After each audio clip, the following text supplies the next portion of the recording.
It was October 2021 when Olivia Carter, a 29-year-old nurse from Portland, decided to take a short vacation to clear her mind. Burnout from endless hospital shifts during the pandemic had left her exhausted, and when a coworker mentioned a secluded rental house near the Oregon coast, Olivia thought it was perfect. The house sat on the edge of a sleepy fishing village, backed by miles of dense forest and fronted by cliffs overlooking the crashing waves of the Pacific.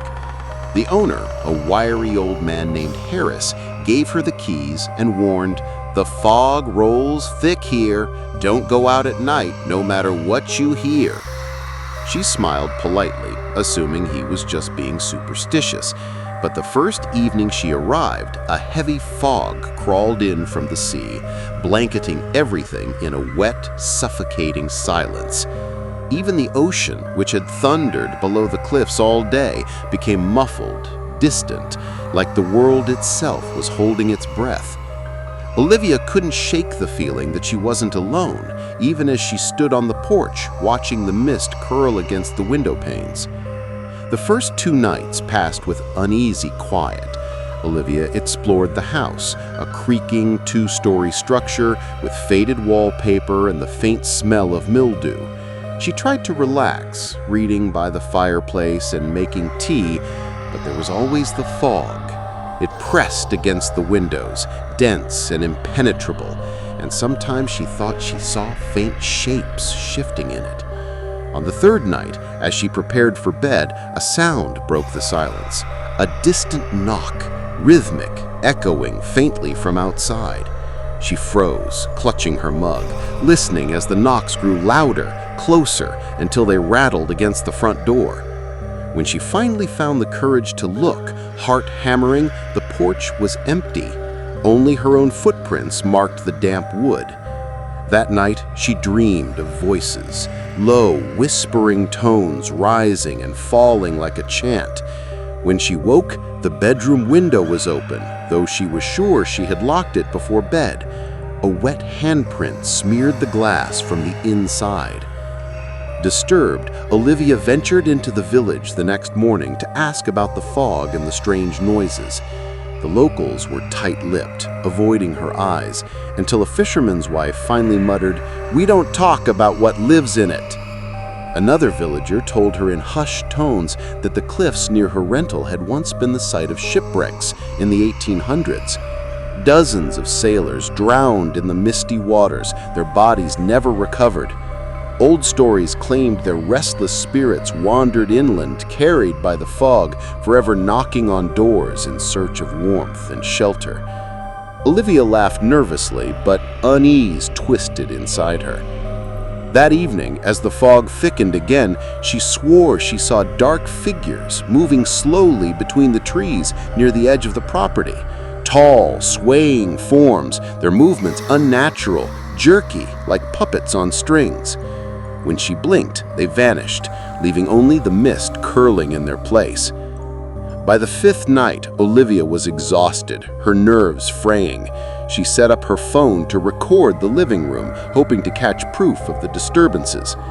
At 2 a.m., she woke to whispers again, soft, overlapping voices just beyond the door. Grabbing her flashlight, she stumbled downstairs. The air was freezing, her breath white in the beam. Then came the knock. Slow, deliberate. She raised the light to the door's glass panel and nearly screamed. A pale, water-bloated face pressed against the glass, eyes clouded white, mouth moving silently as seawater dripped down its chin.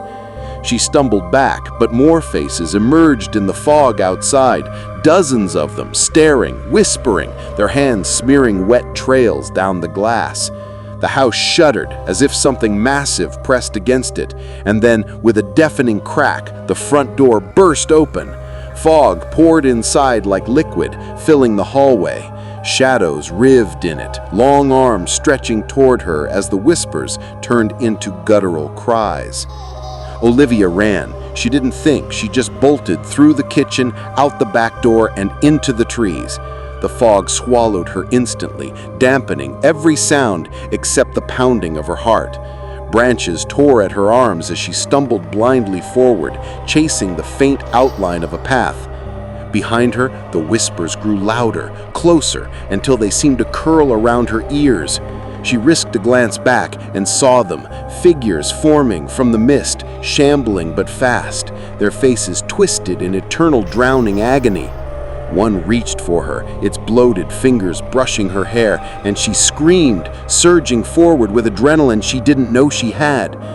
The forest felt endless, every tree the same, the fog disorienting her until she nearly collapsed. Then, just as her legs gave out, she stumbled onto the road.